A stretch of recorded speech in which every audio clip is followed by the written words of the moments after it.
week 34. It's a short one, so yeah, let's get to it. Appositive phrases, compound predicates, noun participle phrases can all accidentally become what if the author is not being careful? They can become starts with an F, a fragment. They can be a fragment. You don't want fragments. And remember, a noun participle phrase can be turned into a complete sentence by adding in a form of the most important verb in the English language, which is 2 letters. And I made you memorize all the forms of it. It is the word be. So what are the forms of be? By now you should know. Is, am, are, was, were, and been. Is, am, are, was, were, been.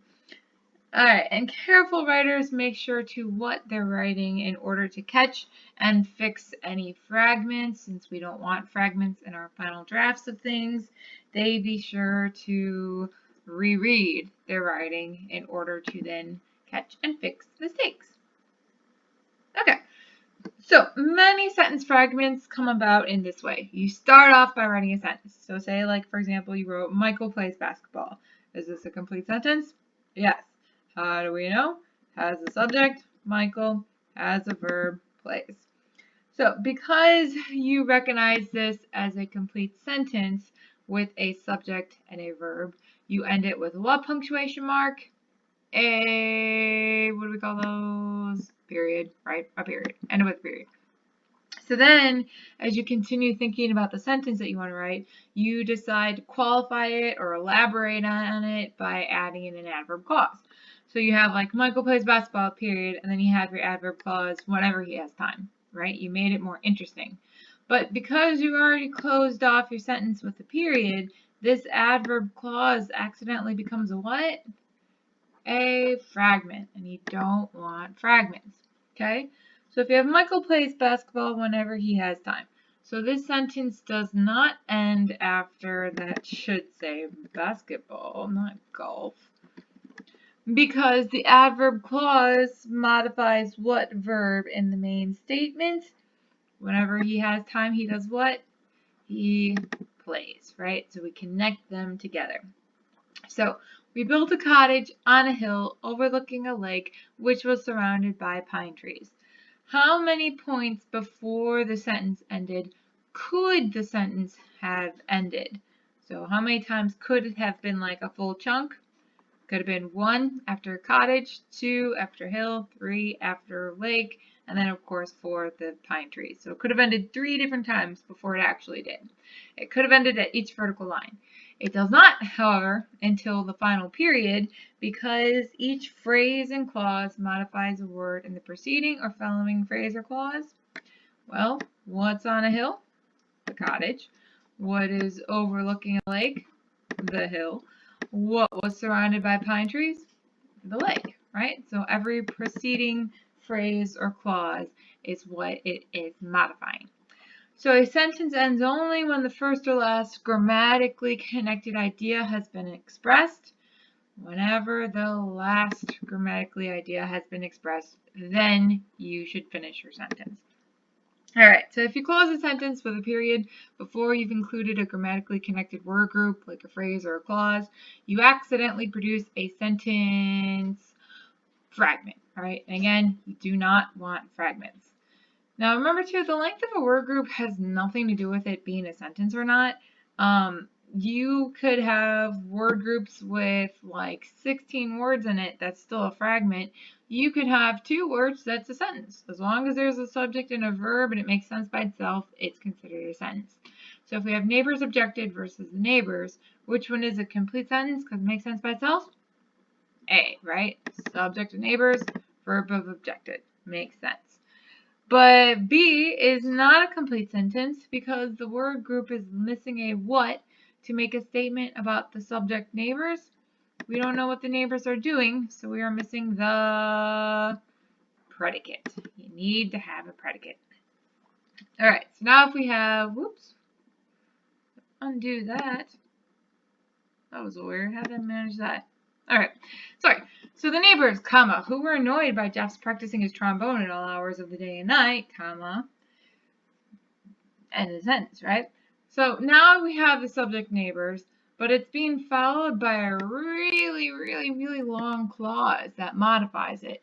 What kind of clause is this if it starts with the relative pronoun who and it describes the noun neighbors? What part of speech describes nouns? Adjective clause.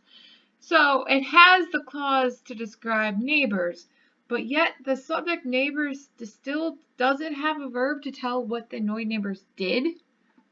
No, we don't have a predicate. So in spite of the large amount of words, this word group is still not a sentence, but only a subject modified by a clause. It cannot become a sentence until we give it a what to make a statement about the subject. We need a verb. You have to have an action to be done by your subject. Okay, so now if we have the sentence, where'd my mouse go? Here it is. Okay. The neighbors, who were annoyed by Jeff's practicing his trombone at all hours of the day and night, complained. Now we know we have a completed statement and sentence because we've added in what verb for the neighbors to do? They complained. Those annoying neighbors. So, can a word group consist of 50 words and still actually not be a sentence? Absolutely yes. You could have tons of phrases and clauses, but if you don't have a subject and a verb and makes sense by itself, it is not considered a sentence. So each of these following items, all these little word groups, they consist of several words, and there's spaces in between, okay? So where necessary, you're going to either insert in a comma or a dash, and you're also going to insert a period and a capital letter to show where one sentence ends and then the next sentence begins, okay? And there might be some places where you don't need anything at all because maybe no punctuation is actually necessary. So let's try this first one. Roy dropped his penny into the slot and picked up the card which was supposed to tell his fortune. His friends laughed because the card was blank. Haha, he has no fortune. So, let's see, where does our sentence end versus begin? So let's look at each blank. Roy dropped his penny into the slot and picked up his card. If I have a conjunction here, I might need a comma. But what tells me if I need the comma? The next word. If there's a subject here, I need a comma. If there's just a verb, I don't need anything. So since it's followed by picked, do I need anything? Nope, it's just a compound predicate. So Roy dropped his penny into the slot and picked up the card, which was supposed to tell his fortune. Alright, so we've got this adjective clause, which was supposed to tell his fortune, coming right after card. So, should that have anything at all? Yeah, it should have a comma, right? It's talking about the card. So the sentence now says, Roy dropped his penny into the slot and picked up his card, which was supposed to tell his fortune. That seems like the end of the sentence, but let's double check. His friends laughed because the card was blank? Yes. So you would need a period after fortune. You would have to capitalize his. Now, his friends laughed because the card was blank. This is an adverb clause that's coming at the end of the sentence. Do you need a comma when it comes at the end? You do not, so you can just leave that blank. So all you need was a comma after card, period after fortune, capital H for his. Let's try this one. To attract a deer, a hunter attached a pair of antlers to his head. Mistaking him for a deer, another hunter shot him. He was not injured seriously. Okay, so we're starting off with an infinitive phrase, to attract a deer. Do we put a comma after deer? We absolutely do, right? Because the infinitive phrase is coming first in the sentence. So to attract a deer, comma, a hunter attached a pair of antlers to his head. Do we do a comma or is this the end of the sentence? It's the end of the sentence. So you put a period there, capitalize your M, mistaking him for a deer, another hunter shot him. So mistaking him for a deer is an ing present participle phrase coming at the beginning of the sentence, means comma after deer. So mistaking him for a deer, comma, another hunter shot him. He was not seriously injured, or he was not injured seriously. Sounds like you need a period. That's the end of the sentence. Capitalize the H of he. And there are those answers if you need them. but I'm going to keep moving on, okay? Well, first I'm going to look at my cat, see what the heck she's doing. She's curled up in the corner and she's playing with the wall. Cat, you are so strange. What are you doing? Oh no, she's pixelated. Okay. Mr. McGeorge, what a name. Put up a scarecrow to keep the robins away from his strawberry patch. Later he saw a robin perching right on the scarecrow's head. Your scarecrow did not work, Mr. McGeorge. Mr. McGeorge. So, Mr. McGeorge put up a scarecrow to keep the robins away from his strawberry patch. Alright. Do you need a comma if the infinitive phrase comes at the end? You do not. So you don't need anything here. But this does sound like the end of the sentence. So let's put a period, capitalize the L in later. Later he saw a robin perching right on the scarecrow's head. The end of the sentence. So you just needed period, capital L. A father advised his young son, who was interested in collecting moths, to go to the library and get a book on moths. The boy came back with a book entitled A Handbook for Young Mothers. Because it's mothers. That's funny. So, let's go through it. A father advised his young son. Do we need anything here? Who was interested in collecting moths? Nope, it's just an ad. Well, actually, yeah, you need a comma, right? Because this is an adjective clause describing the son. So you need a comma before, comma after. To go to the library, we've got an and again, so let's pay attention to the verb. Yep, there's no subject here, so nothing, no comma. To get a book on moths. That sounds like the end of the sentence. So period, capital T, and the. The boy came back with a book entitled A Handbook for Young Mothers. Alright, so if this is a past participle phrase describing the book, you could put a comma there if you want to. You don't necessarily have to. But you could. That's this one. Annoyed by, this should say, crows, a New Brunswick farmer set a box trap for them. Going to his trap the next day, he saw an unusual sight, a silver fox and a litter of 5 little ones. Alright, so annoyed by crows. Past participle phrase coming at the beginning of the sentence means we need a comma. Comma after crows. A New Brunswick farmer set a box trap for them. That sounds like the end of the sentence, so period, capital G. We got going, ing, present participle phrase coming at the beginning of this next sentence. So going to his trap the next day, we need a comma. He saw an unusual sight, a silver fox and a litter of 5 little ones. Alright, so this a silver fox bit is a little weird. I will say that we need a dash, actually. A dash is just like one of those lines that look like that. We'll get more into why that is later, your senior year, but you would just want a dash around between sight and a silver fox. And then anything here? Nope, because again, this is just like compound, a positive phrase.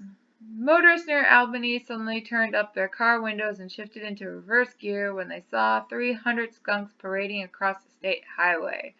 Alright, so motorists near Albany. Do we need anything in between here? We do not, because it's nothing's needed. Suddenly turned up their car windows and shifted into reverse gear. Do we need anything? Nope, because this adverb clause is coming at the end, so nothing there. When they saw 300 skunks parading across the state highway? Nope, nothing there either. So that one's actually just a trick one. You don't need anything at all. Okay, so there were your answers if you need them. And let's do the last one. A farmer examined his cow's foot to see why she had been limping for the past 5 weeks. In her hoof, he found his wife's diamond ring, which had disappeared exactly 5 weeks ago. Whew, okay, so a farmer examined his cow's foot to see why she had been limping. We've got an infinitive phrase once again. If it's not coming in the front, does it need a comma? No, so nothing there. To see why she'd been limping for the past 5 weeks. We've got a prepositional phrase, doesn't need anything, nothing there. For the past 5 weeks, in her hoof, he found his wife's diamond ring. Alright, this sounds like the start of a new sentence. We're going to put a period after weeks, capitalize the I. In her hoof, he found his wife's diamond ring, which had disappeared exactly 5 weeks ago. Adjective clause means, yes, we need that comma after ring. Two more. Because his truck wouldn't start on a cold day, a man built a fire under the engine. A barrel of oil exploded, blowing the roof off his garage and burning his house down. A friend was also injured. Sounds like an intelligent man. Alright, so because his truck wouldn't start, adverb clause at the start of the sentence would mean, yes, we need a comma, but you'll notice it continues with a prepositional phrase. That needs to be included with this. So because his truck wouldn't start on a cold day, comma, a man built a fire under the engine, period. Capitalize your A. A barrel of oil exploded. Then we've got this ing phrase, so we need a comma. Blowing the roof off his garage, and conjunction means we continue, and burning his house down, period. Capital A. A friend was also injured. Alright, this last one's long, but it's not too bad. To celebrate the opening of his theater, the owner decided to give a television set to the person holding the lucky ticket. When the number was called, 72 people flocked to the box office, each having the lucky number. The printer had made a slight mistake. Sucks to suck. Alright, so to celebrate the opening of his theater, infinitive phrase coming at the front means, comma. The owner decided to give a television set to the person holding the lucky ticket. Alright, so this sounds like a continuation, so we just need a period after ticket, capitalize the when. When the number was called, adverb clause coming at the start means we need a comma after called. 72 people flocked to the box office, each having the lucky number. You would need a comma after office. Period after number, capitalize the T. The printer had made a slight mistake. Alright, I know that was me rushing a little bit because these are a little bit trickier when I'm just doing it with myself in my apartment and I don't have the audience of you guys, but hopefully it makes sense. Let me know if it didn't though, and let's go to the worksheet.